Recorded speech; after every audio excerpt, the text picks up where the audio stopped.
美国公司与中国达成协议，中国为打压维吾尔人在东突厥斯坦新建的再教育营，备受国际评级侵犯人权。中兴旗下香港上市的专门提供保安、物流及保险服务的公司先锋服务集团，早前在官网宣布与中国政府合作，在再教育营邻里的喀什地区新建培训中心。集团其中一名董事曾涉侵犯人权等记录，引起国际关注，出现新一轮打压潮。另一方面，先锋服务集团的股东普林斯的发言人在一份声明中表示，普林斯并不知道该协议。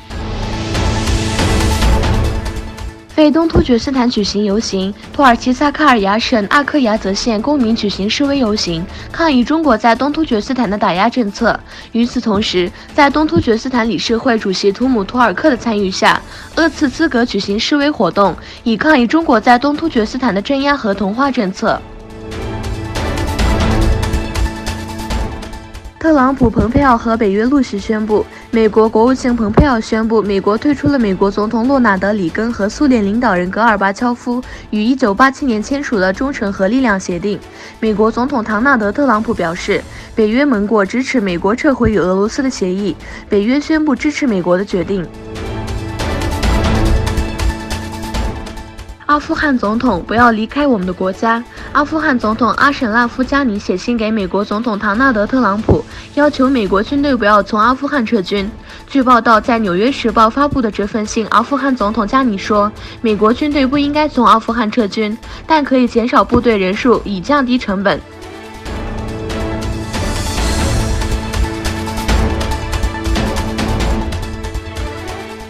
美国议员再次推荐伊利哈姆为诺贝尔和平奖候选人。来自美国民主党和共和党的多名参议员致函诺贝尔委员会主席，推荐维吾尔捍卫人权的学者伊利哈姆·图赫提为今年诺贝尔和平奖候选人。鲁比奥参议员周三发声明表示，提名伊利哈姆为诺贝尔和平奖候选人是最恰当的时候，因为中国政府和共产党仍在继续践踏人权。